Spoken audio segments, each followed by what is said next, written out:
Bismillahirrahmanirrahim. Alhamdulillah rabbil alamin. Nawaitu at-ta'allum wat-ta'lim wat-tadhakkur wat-tadhkir wan-naf'a wal-intifa' wal-ifadah wal-istifadah wal-hifdz wal-tamassuk bi kitabillah wa sunnati Rasulillah sallallahu alaihi wasallam wa du'a lil-huda wa jalalah al-khair wa ala man wa aslafus salihun fi majalisihim wa ta'alimihim wa ila hadratin Nabi Muhammad sallallahu alaihi wasallam. Al-Fatihah.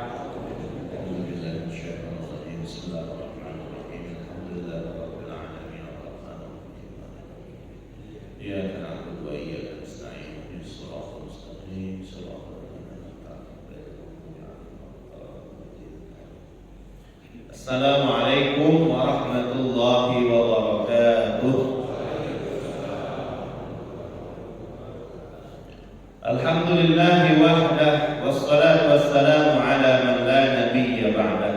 Allahumma salli wa sallim wa karrim wa 'azzim ala sayyidina wa syafi'ina Muhammadin wa ala alihi wa sahbihi wa sallim. Wa ba'd. Pengurus Masjid Al-Muhajirin yang saya hormati, jamaah, ayah, bunda, jamaah sekalian, insyaallah pagi ini kita ditatap Allah dengan pandangan rahmat. Kalau sudah ditatap Allah dengan pandangan rahmat, enak Pak. Tidak akan diazab selamanya insyaallah. Jamaah yang saya muliakan, kita sekarang berada di salah satu bulan yang agung yang Allah istimewakan, yang Allah muliakan, yaitu bulan Dzulqa'dah. Ada 4 bulan mulia. Ada 4 bulan mulia yang Allah ciptakan.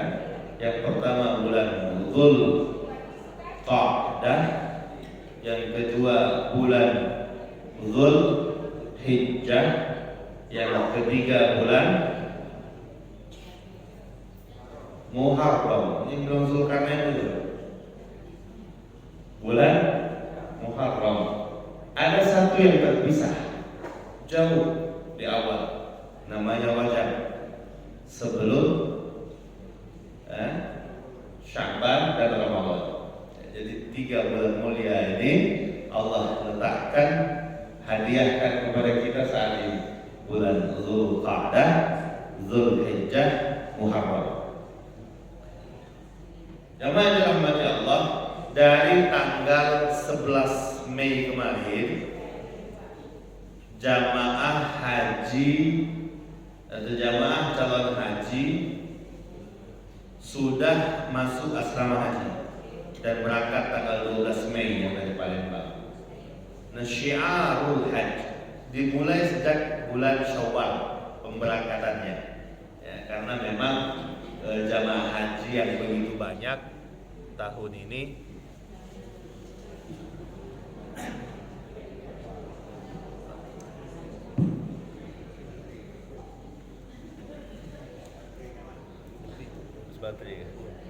Baterainya habis.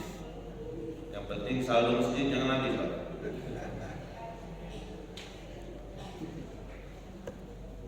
Syiar haji sudah dilakukan dan pemerintah luar biasa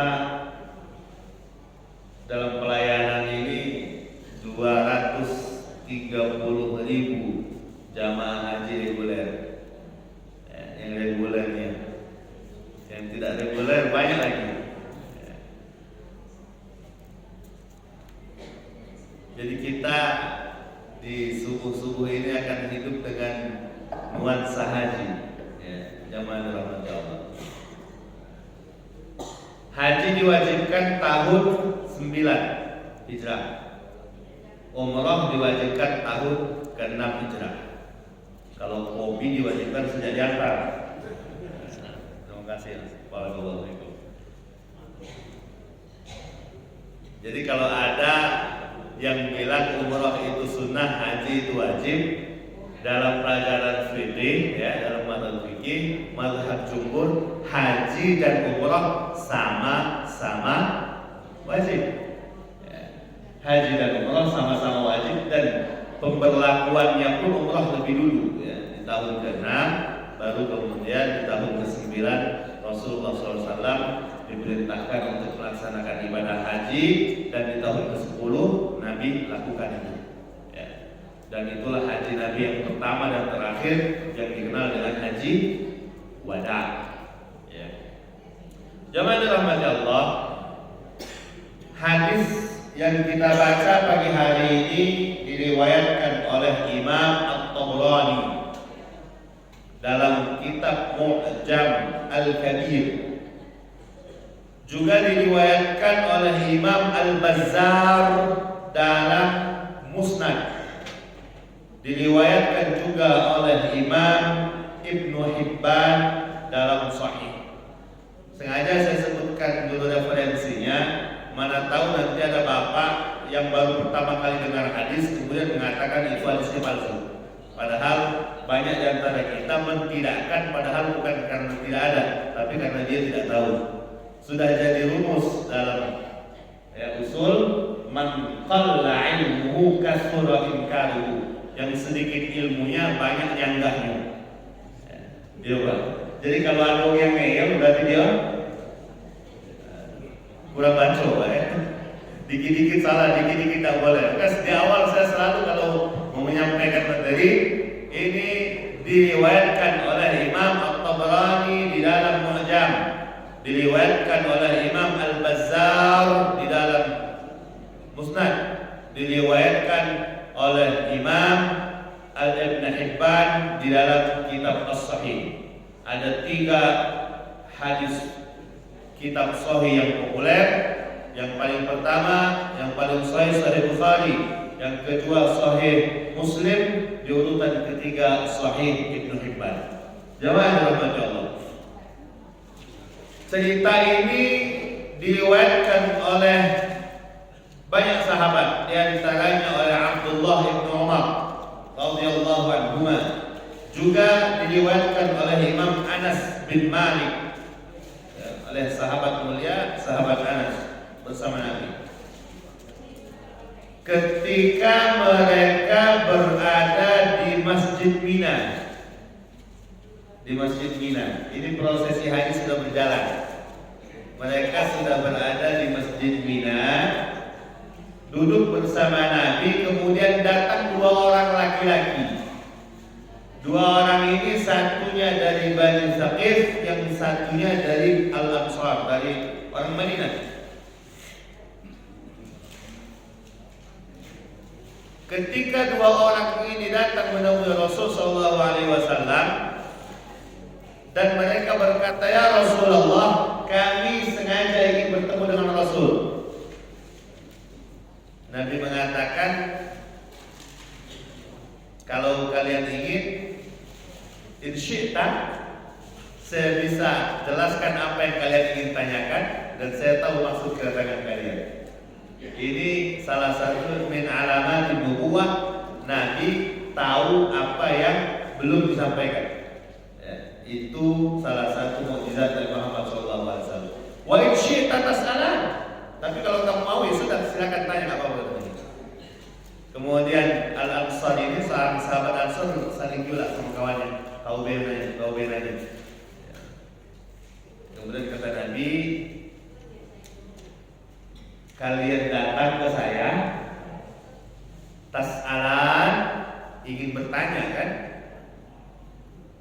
An kudumika, tentang kedatanganmu, min baitika ta'ummu baital haram, wa ma laka fihi. Ini kita bercerita hadis saja Pak ya, nanti kita hitung, kita lihat, kita terapkan dalam kehidupan kita. Kalian datang dari rumahmu menuju Mekah, menuju tanah suci. Kalian ingin tahu pahala apa yang kalian terima dari situ. 1. 2. Wa an salatika ba'da tawafi, dan tentang apa dibalik sholat sunnahmu setelah tawaf. Setelah tawaf kita sunnah, apa kita lakukan? Habis tawaf sunnah dilakukan sholat sunnah di belakang maqam Ibrahim kali biso. Jangan makso. Kalau pecah rame yang ulah gancang daripada pala kalau hijab Pak, ramenya. Ya, ada juga orang jamaah mau sholat egois sekali harus di belakang maqam Ibrahim. Ya, tidak perlu karena memang kondisinya membahayakan. Pintar-pintar adalah ibadah. Wa ma laka fi, dan pahala yang Allah siapkan untukmu di situ. Wa an tawafika baina Safa wal Marwah. Nabi sengaja tidak sebutkan di awal tawafnya, dia sebut tawaf baina Safa wal Marwah. Ya, ini bukan kesalahan redaksi, yang begitu redaksinya. Antara sa'imu dari Safa ke Marwah, Marwah ke Safa sebanyak 7 kali perjalanan. Wa ma laka fi, dan pahala apa yang Allah berikan untukmu di situ. Wa an wuqufika Aisyah Arafah, Asyiyah Arafah, dan tentang wukufmu kemarin. Ini ceritanya sudah di Mina, Pak. Sudah di Mina. Wa an wukufika Asyiyah Arafah, wukufmu kemarin dari menjelang dari tergelincirnya matahari sampai menjelang maghribnya di Arafah. Wa ma laka fi, dan pahala apa yang Allah janjikan kepadamu di situ. Dan apa yang Allah berikan kepadamu di situ. Wa an ramyukal jimar, lemparan jumrahmu, jumrah Aqabah. Jumrah ula wustu Aqabah di hari kedua, ketiga jumrah ula wustu Aqabah. Bagi yang nafar awal, bagi nafar sani, tambah lagi ula jumrah Aqabah baru pulang Mekah. Wa an halquka, dan tentang gunting rambutmu, tentang tahallulmu. Wa an tawafika, dan tentang tawaf ifadahmu nanti. Sahabat tadi berkata, wallahi bi'aini hadza farajtu. Demi Allah, aku nak bertanya inilah dia. Inilah yang aku tanya yang disampaikan Rasul ini. Ya, menunjukkan bahwa memang Nabi SAW mendapatkan wahyu. Ya, mengetahui apa yang ingin ditanyakan oleh sahabat Ansar dan sahabat dari Saqafin. Ini pertama menjadi dalil, menjadi ilmu bagi kita bahwa dalam ibadah haji tidak usah nunggu tahu, Pak. Kalau haji dan umroh tidak usah nunggu syarat tahu, syarat pacak, tidak usah. Yang penting fisik bapak, fisik ibu bisa berada di sana, itu saja. Ada pula yang kadang-kadang agak geratilan jawabannya, nyala kuung pula. Wah inilah punya galau, duit sudah ada, rumah sudah besar, tanah besar, bini besar. Ngapa belum haji wah? Anu ponaan, belum panggilan. Belum panggilan. Dari Ka'bah dibangun, kata Allah, Ibrahim panggil anak cucu menunaikan ibadah haji. Dalam surat 22, surat Al-Hajj ayat 27. A'udzu billahi minasyaitonir rajim. Bismillahirrahmanirrahim. Wa adzin, panggillah. Ini Allah sudah suruh Nabi Ibrahim panggil. Tidak kata lagi alasan kalau tidak haji belum panggilan. Memang kamu ni tidak galak datang manggil memenuhi panggilan Allah. Wa adzin fin nasi bil haji, untuk menunaikan ibadah haji kepada manusia. Kalau kau sudah panggil wahai Ibrahim, kata Allah, mereka akan datang kepadamu, yaitu di jalan, wa ala kulli dhamir, ada yang jalan kaki. Kalau sekarang banyak orang haji naik sepeda, ada yang naik motor, ada yang naik unta kalau zaman dulu. Kalau kami dari Kairo dulu haji pakai kapal laut. Tidak tahu di jamaah sini ada yang pernah ngerasa ke haji pakai kapal laut. Kalau ada berarti lah kemudian sudah. Kami terakhir pacak 2010 Pak, naik haji pakai kapal laut dari pelabuhan Safaja sampai ke pelabuhan Jeddah, 32 jam di pucuk laut Merah. nyampe ke Jeddah bekerokan galuh su angin. Wala kulli dhamir, ada yang naik kendaraan, ada yang naik unta. Kalau sekarang dari Palembang naik pesawat, tidak tahu kalau naik gojek berapa lama nyampe. Yaitu kami kulli fajnani, mereka akan datang kepadamu dari berbagai penjuru negeri. Maka kalau kita lihat kemujizatan ini berlangsung sampai sekarang.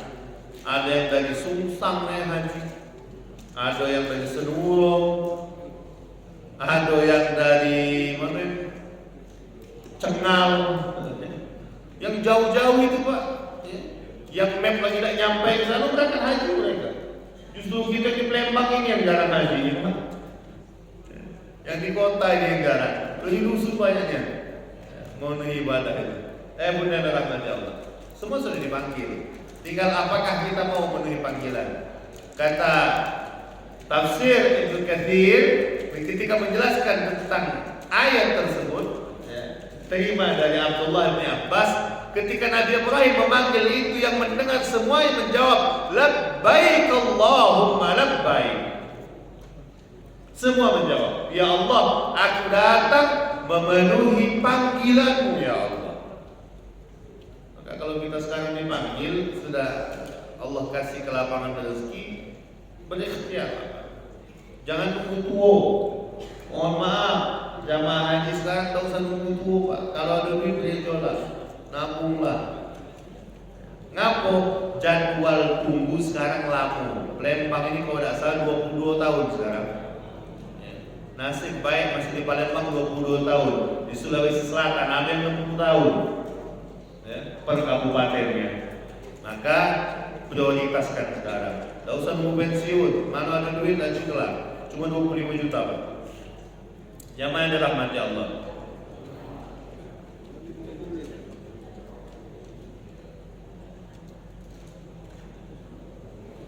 Kembali ke hadis tadi, tidak perlu kita tahu, tidak perlu kita paham, tidak perlu kita hafal. Bacaan haji, bacaan tawaf nggak ada, karena tidak ada rukun yang berbentuk ucapan. Semuanya fisik saja. Kalau sholat kan ada rukun ucapan Pak. Ada orang sholat nggak baca Fatihah nggak sah sholatnya. Tapi haji umrah tidak ada rukun ucapan. Yang penting badannya ada di tawaf keliling Ka'bah sah.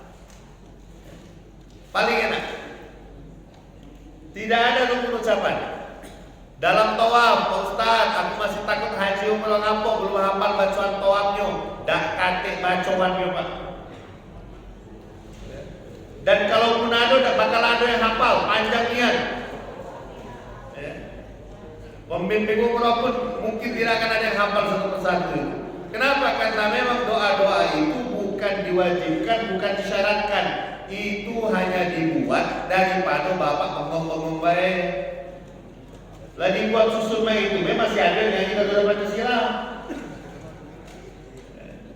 Jadi apa yang dilakukan? Yang penting berada di situ, ikuti rukunnya, selesai. Bahkan dalam tawaf, mohon maaf Bapak Ibu dirahmati Allah, dalam tawaf tidak ada doa yang wajib dibaca, hanya satu saja sunnah pula umumnya. Dan itu saya yakin semua warga Indonesia kecil besar tahu kalau lebih hebat. Ngapo? Wong Indonesia punya nama doa itu. Wong Arab tidak kate. Nama doanya sapu jagat. Bapak tanya lah wong Arab mana baik kan tetap doa sapu jagat, mereka dibilang lah mari. Wong Palembang tahu juga. Dari rukun Yamani sampai rukun Hajar Aswad yang dibaca doa Rabbana atina hasanah wa fil akhirati wa qina adzab. Nah, itulah doa sapu jagat.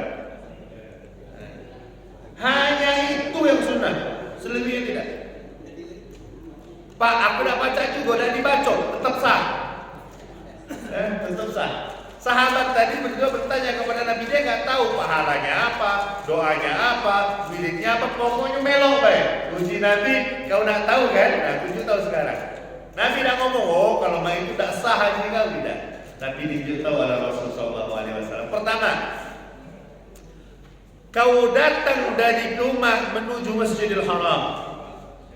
Pertama kali kudamu, untamu mengangkatkan kakinya, berjalan melangkah, maka pada saat itu Allah hapus dosamu, Allah hitung pahala. Dari bentuk rumah. Jadi naik haji, ibadah haji itu sudah dapat pahalanya sejak dia keluar dari rumahnya. Maka kalau kita kadang-kadang dibuat prosesi yang sangat-sangat sakral, diantar keluar rumah, ada kadang-kadang diazamkan untuk mengingat. Jangan nanti kemudian keluar hukum baru, tidak boleh ada walimatus safar karena itu tidak diajarkan Nabi. Oh ya, buyan boleh, ngajak uang tak jangan, tapi maka kadang-kadang jamaah kita karena menyadari ini perjalanan yang sangat jauh, kadang-kadang diundangnya hadirin, tetangga, kawan-kawan, ngapo, nak minta maaf siko jauh. Jadi dikumpul ke baik, dipilih hari libur, undang ajak ke rumah. Tujuannya adalah minta maaf kalau selama ini berinteraksi ada salah, ada dosa. Selama ini mungkin ada khilaf kata, saya mau berangkat ibadah haji, undang kawan, tetangga, kerabat untuk sama-sama minta doakan. Apanya yang salah di situ? Muncul pula di YouTube, tidak boleh.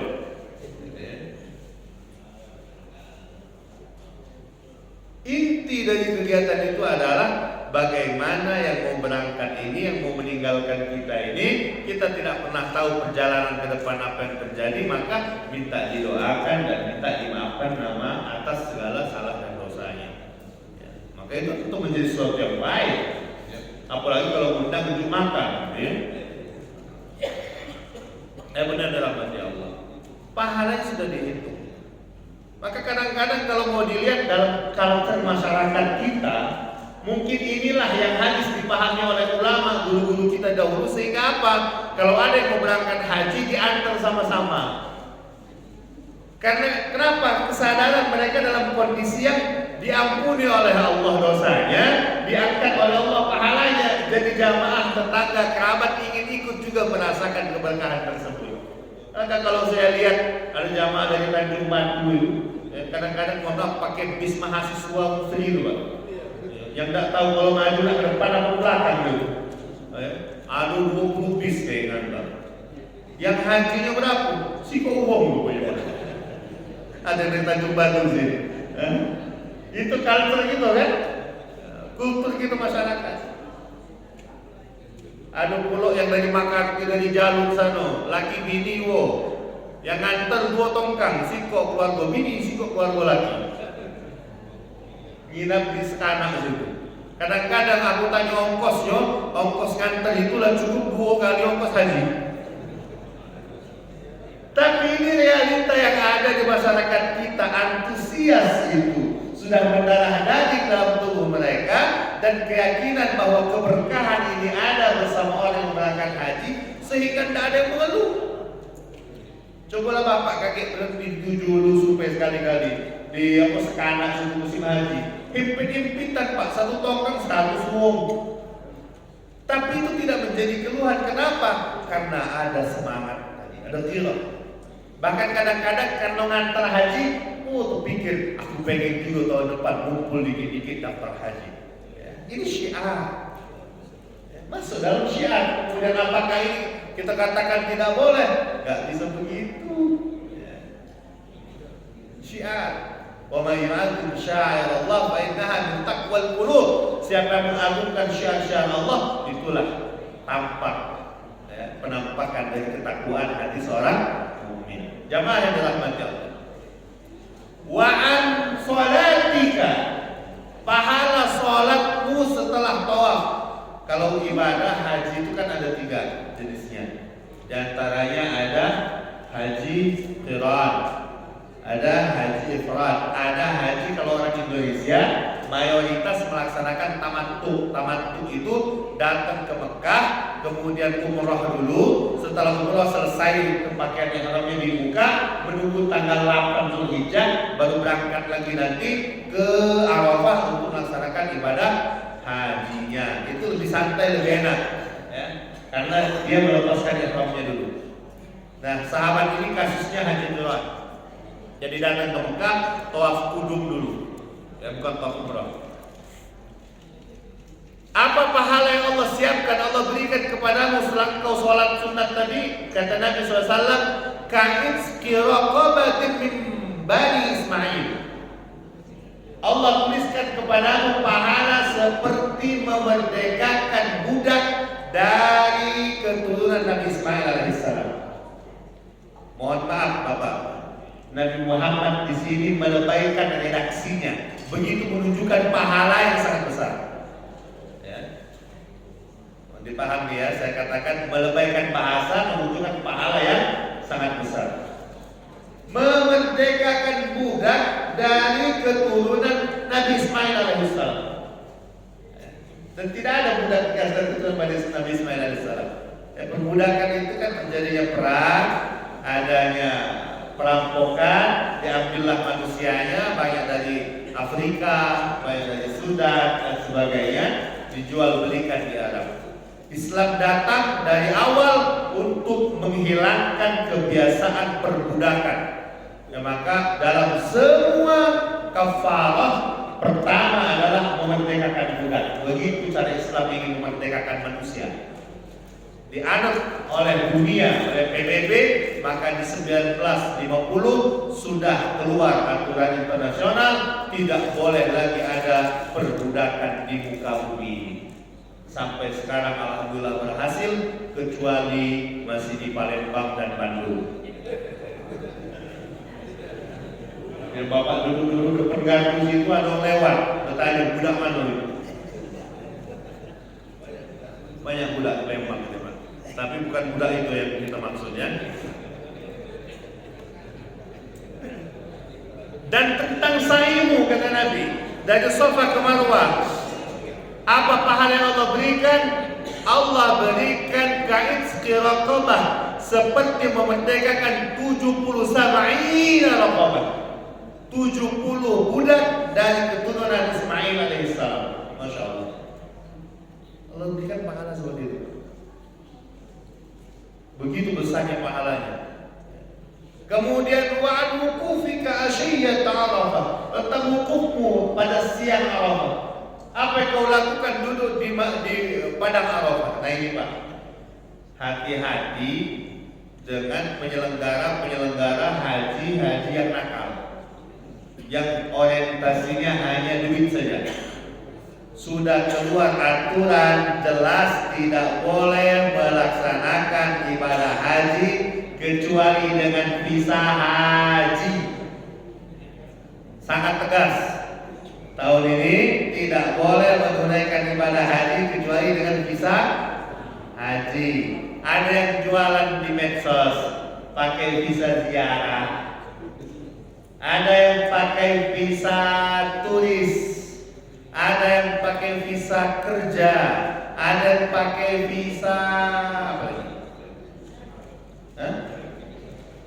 Visa transit. Semua itu tidak boleh, tidak bisa masuk ke Saudi, Pak. Masuk Saudinya bisa, masuk Arafah tidak bisa. Karena haji itu adalah al-hajju Arafah. Kalau cuma mau ke Saudi, beli tiket, terbang ke Saudi sampai. Tapi untuk masuk haji harus ada di Arafah pada tanggal 9 Zulhijjah. Di Arafah itu kecil, Pak. Kecil Arafah itu. Yang datang jutaan manusia ke situ, Palembang baik, wong Indonesia baik 230.000. Maka begitu kuota ini ditambah oleh pemerintah Saudi, silakan Indonesia kalau mau nambah. Indonesia nggak berani ngambil, bukan duit itu pakai bangun tol, bukan. Itu. Sekarang baik yang dipikirkan nak tidur di mana jamaah itu, Pak. Sekarang ini kalau dikalkulasikan 0,8 meter jatah satu orang jamaah di Mina. Coba Bapak jam kali dulu berapa ukuran penduduk Bapak ini? Berapa? Ukur itu jam kali dulu berapa nanti? Penduduk kita juga berapa? Hah? 0,8 meter. Dengan jumlah jamaah 230.000, jatah masing-masing orang 0,8 meter. Oke, nah haji dia dulu Pak.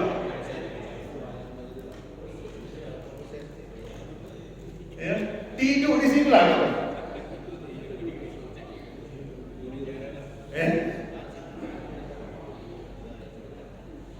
Maka dari itulah pemerintah mengatakan hajilah dengan menggunakan visa resmi. Ngapo? Karena yang dijamin dalam haji ini bukan tawaf rukun dibayar, bukan Pak.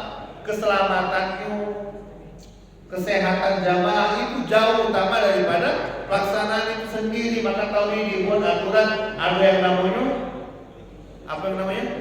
Istitoah. Mampu. Kalau jamaah itu sudah pikun, sudah tidak tahu lagi mana WC, mana masjid, tidak usah dipaksa untuk melaksanakan ibadah haji. Kasihan jamaahnya, kasihan kawannya, kasihan petugasnya. Tahun kemarin baru masuk ke Madinah, ada si kok jamaah jempol loteng hotel. Ngapo dia ngomong, bukan salah masuk, Pak, dia ngomong ada ayam di bucu itu.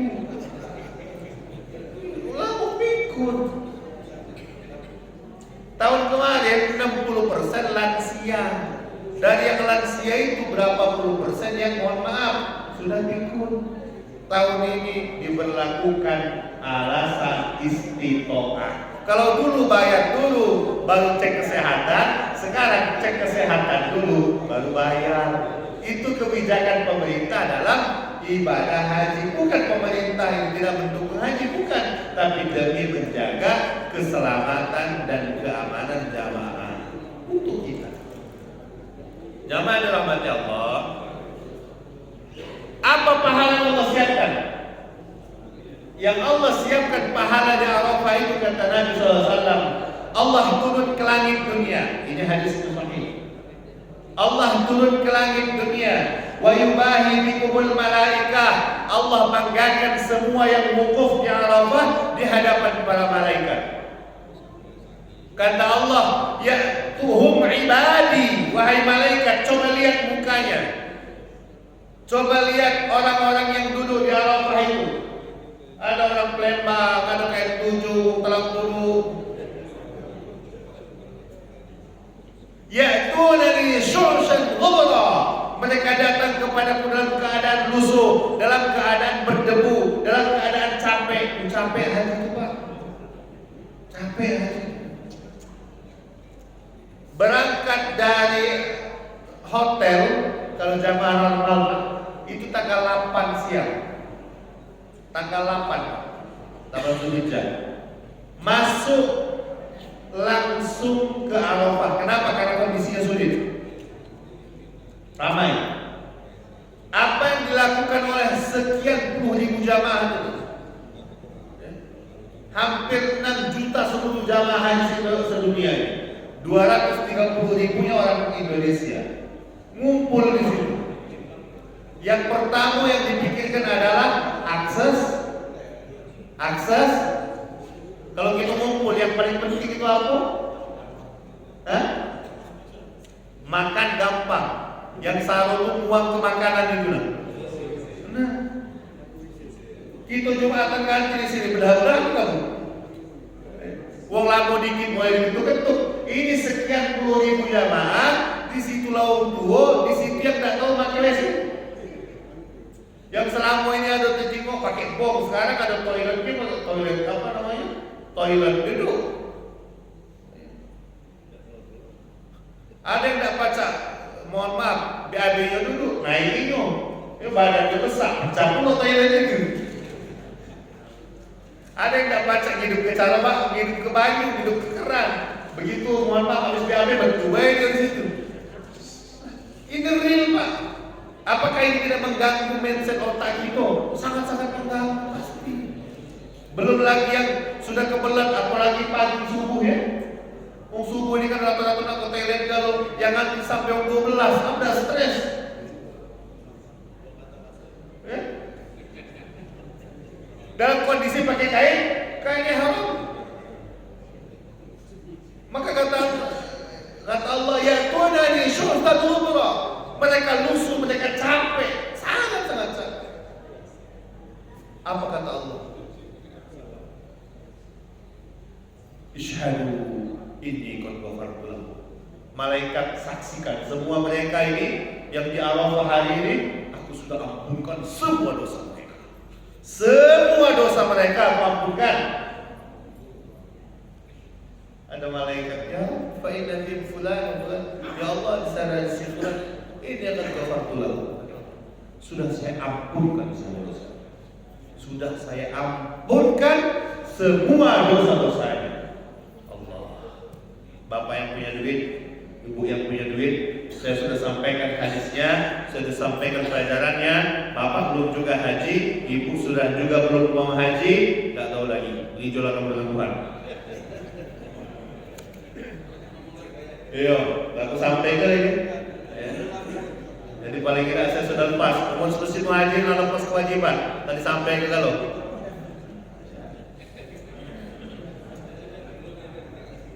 Kadang kita untuk ibadah sayang dengan duit Pak, tapi kalau untuk beli emas tidak sayang. Tidak usah ada sikopo, koleksi emas itu Bu. Ya, lemak tunaikan haji, umroh, wakaf ya. Jangan ladas kumpul ke emas. Kaki ibu mati duluan, emas itu modal Pak. Aku ingat kebaik, pada menakuti. Yang baik adalah mati Allah.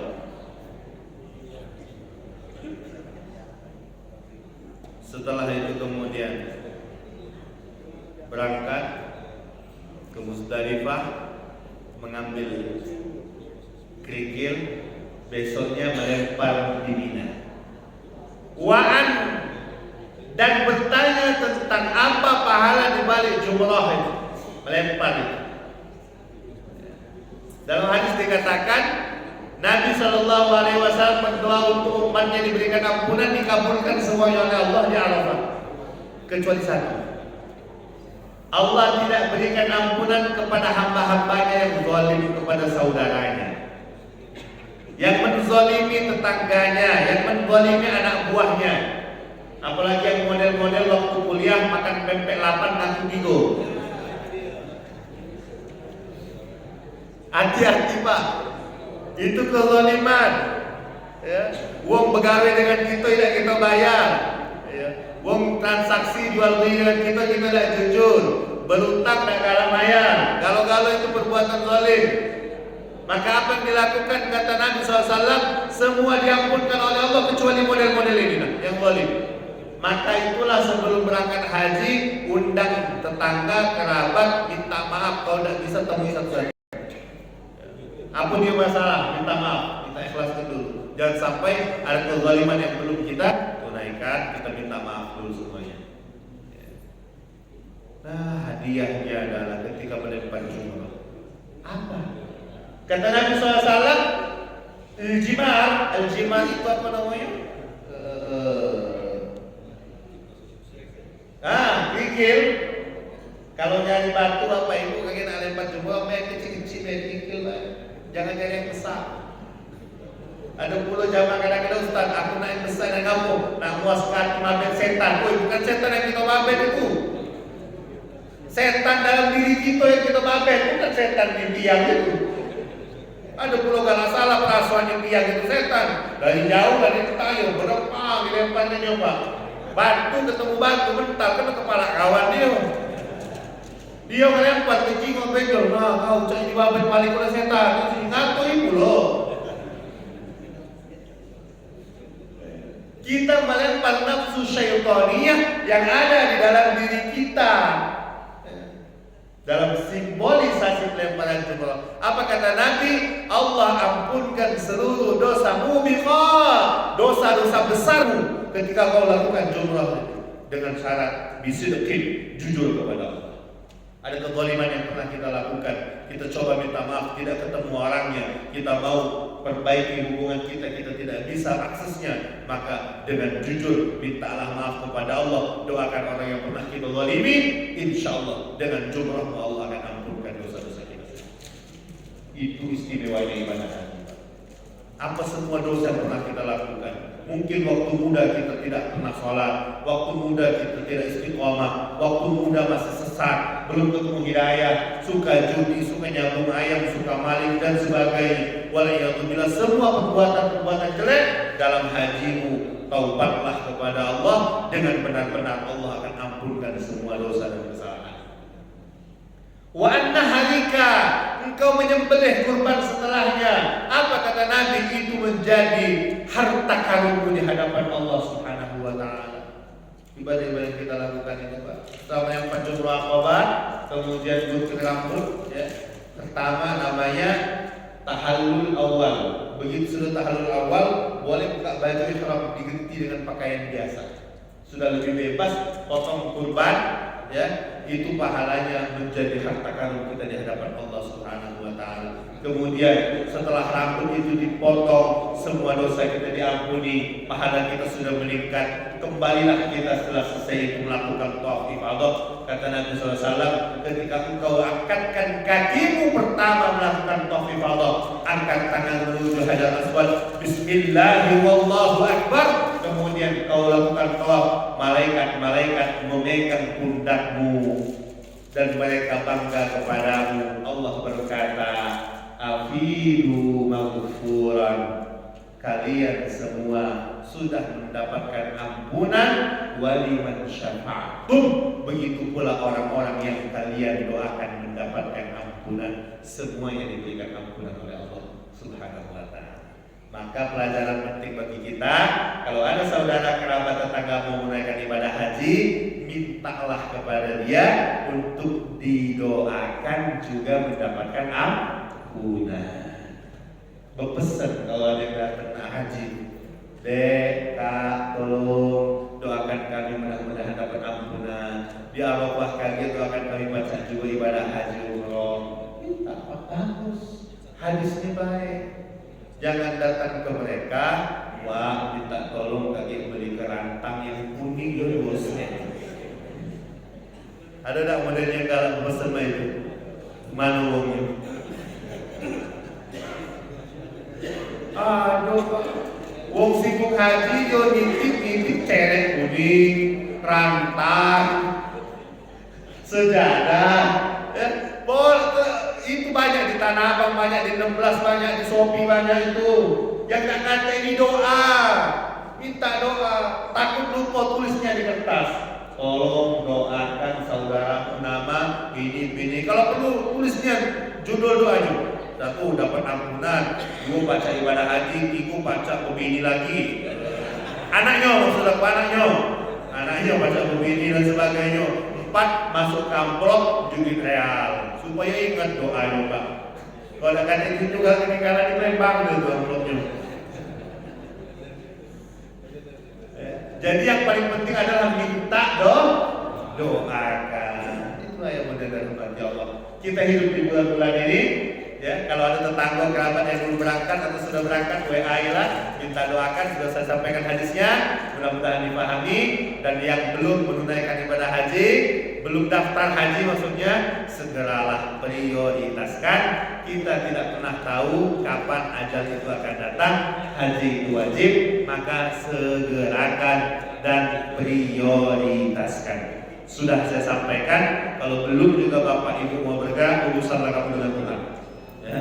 Wa sallallahu ala sayyidina Muhammadin wa ala alihi wa sahbihi wa barik wa sallim.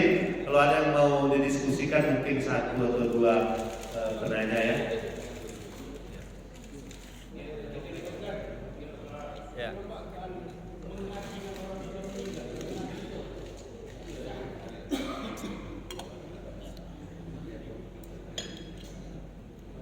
Seorang sahabat datang kepada Nabi, ya Rasulullah, ummi matat. Wahai Rasul, ibu saya meninggal.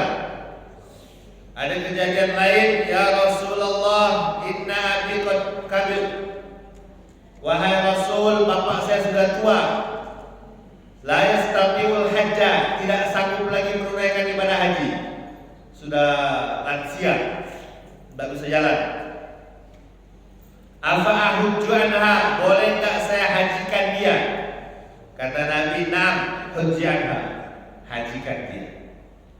Ini yang menjadi dalil bahwa boleh menghajikan orang tua atau kerabat yang sudah tidak sanggup lagi menunaikan ibadah haji atau sudah meninggal. Kalau badannya masih sehat, jangan, Pak. Ya, istilah yang dikenal oleh kita adalah badal haji. Siapa yang boleh menghajikan? Yang sudah melaksanakan ibadah haji. Satu orang satu. Jangan pakai dipikirnya Pancasila uang badal ke 10 wong. Ini pula kadang-kadang banyak KBIH, banyak orang-orang nakal di sini, Pak. Karena ada duit di situ, pokoknya dibuat lah badal haji. Dibuat murah-murah, 5 juta. Bapak, haji itu susah, jalannya berkilo-kilo. Kalau Bapak diupah, mohon maaf, kalau Bapak diupah untuk haji di Arafah, di Mina, di Jamarat, jalan melempar begitu dengan 5 juta, kilo-kilo mau nggak? Perjalanannya itu paling nggak 6 kilo, 7 kilo lah satu kali berangkat. Dalam kondisi sendiri mau nggak? Nggak mau, apalagi dalam kondisi lain. Jadi kalau ada badal-badal haji, supaya masuk akal dikit. Badal haji 5 juta nunggu di wong loh, Pak. Ada dikit 9 juta. Untuk masuk masyarakat itu pun orang bayar mahal. Jadi masa badal haji, Pak. Yang baik sebaiknya gimana? Bapak sudah haji, tahun ini berangkat haji, membadalkan ibu saya, bapak saya. Ajak bini badal ke ibu, kita badal ke bapak. Itu sebaiknya. Jadi ongkosnya berapa? Ya ongkos haji kan itulah. Itulah sembahan terbaik. Badal haji banyak, Pak, mohon maaf teman-teman ini ya. Kalau ada yang itu perhatikanlah, jangan hanya karena ada keuntungan uang saja sehingga kita melaksanakan hal-hal yang ini. Banyak orang yang simpati menghajikan orang tuanya, kemudian informasi yang tidak benar sampai kepada mereka, berdosa kita, Pak. Kasihan. Niat mereka tulus ingin menghajikan orang tuanya, ternyata ditipu gara-gara hanya keinginan uang yang sedikit saja. Ya. Pelaksanaan badal haji itu satu orang satu. Ya. Maka idealnya, baiknya adalah kita sendiri yang menghajikan orang tua kita setelah kita melaksanakan ibadah haji. Begitu, Pak, ya. Jadi tidak semudah soal kalau begitu, Pak. Ya. Apakah boleh? Ya, Nabi SAW mengatakan itu merupakan perbuatan baik anak kepada orang tuanya dan juga haji untuk orang tuanya makbul, diterima insya Allah. Tapi kalau sanggup jangan, Pak. Ya, kalau pacar dia itu haji dewe, jangan nunggu haji oleh anak. Hajilah dewe. Mumpung masih sehat, masih muda, laksanakan ibadah. Nikmati uang yang selama ini Anda cari dengan menyempurnakan ibadah haji. Terima kasih, Pak. Assalamualaikum warahmatullahi wabarakatuh. Yang saya mau tanyakan mungkin agak sedikit ini, Pak, agak lucu, tapi mungkin ya ada makna juga. Yang saya mau tanyakan, kita pergi haji ini ke tanah suci menghadap panggilan Allah. Tapi fasilitas yang kita gunakan ini hampir 80% yang dipakai oleh orang non-Muslim. Nah, menurut Ustaz bagaimana hukumnya itu? Apa ada pengaruh ke kita sebagai jemaah ataupun ke depan bagaimana? Itu terima kasih. Assalamualaikum warahmatullahi wabarakatuh. Waalaikumsalam warahmatullahi wabarakatuh. Islam adalah agama yang tidak mendikotomi, Pak. Tidak dikotomi. Jangankan haji pagi ini aja kita Ustadz Samsung kayak ini yang tidak bisa hadir pengajian, kemudian pengurus masjid Pak Reza ambil handphonenya, ini jangan-jangan bukan malam ini, kemudian uploadnya di YouTube juga. Artinya apa? Islam itu berkolaborasi dengan dunia. Ya. Dulu begitu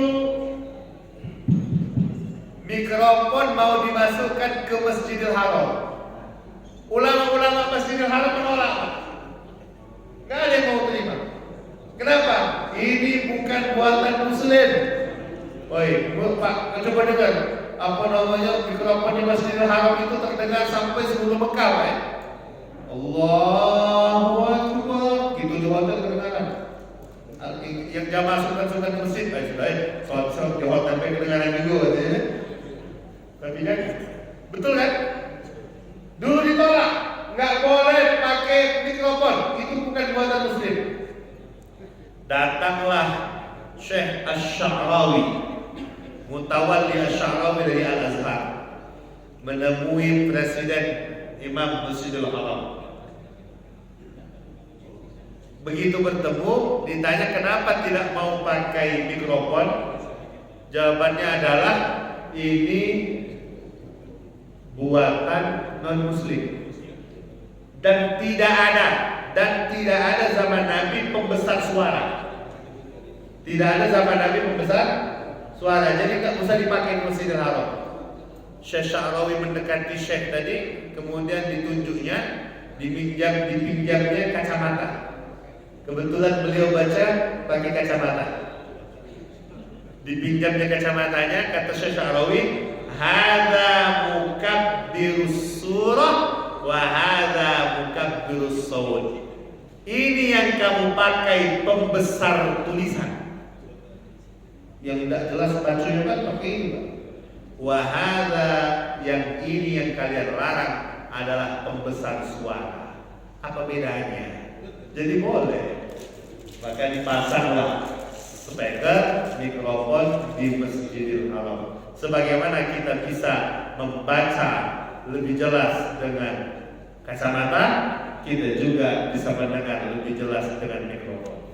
Maka Islam itu tidak mendikotomi. Semua kemajuan ilmu, semua pengetahuan akan masuk dan diterima oleh Islam dengan bijak, dengan baik. Maka Islam adalah agama yang sangat peduli kepada perkembangan zaman, kepada sains. Maka kita umat Islam, anak itu jangan cuma baca ngaji Iqra, harus juga pintar di tempat yang lain. Itu tanggung jawab kita.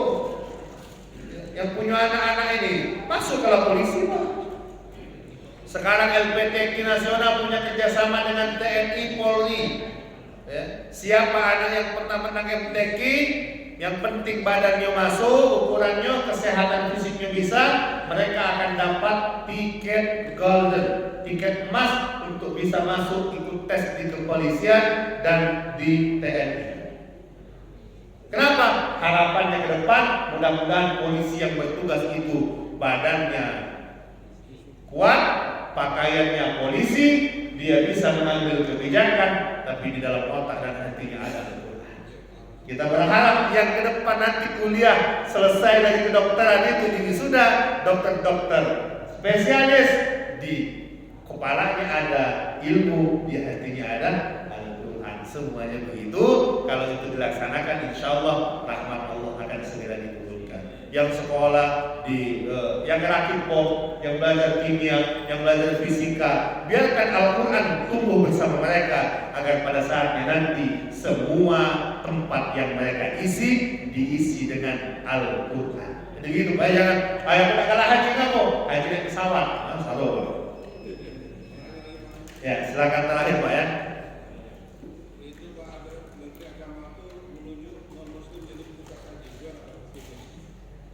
Menteri Agama menunjuk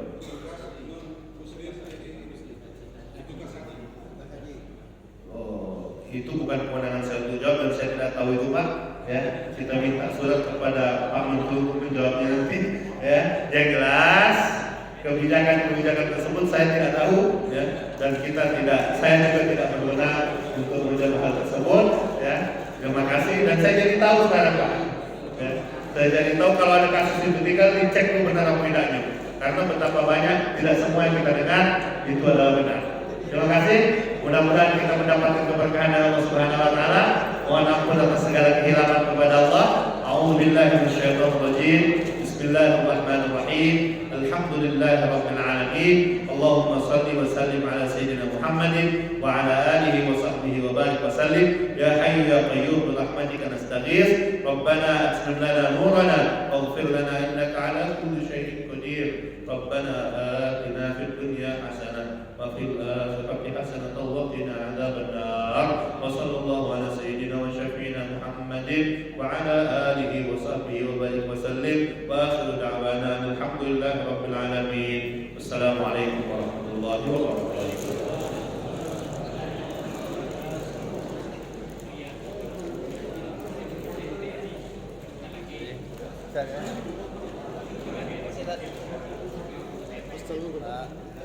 Alhamdulillah.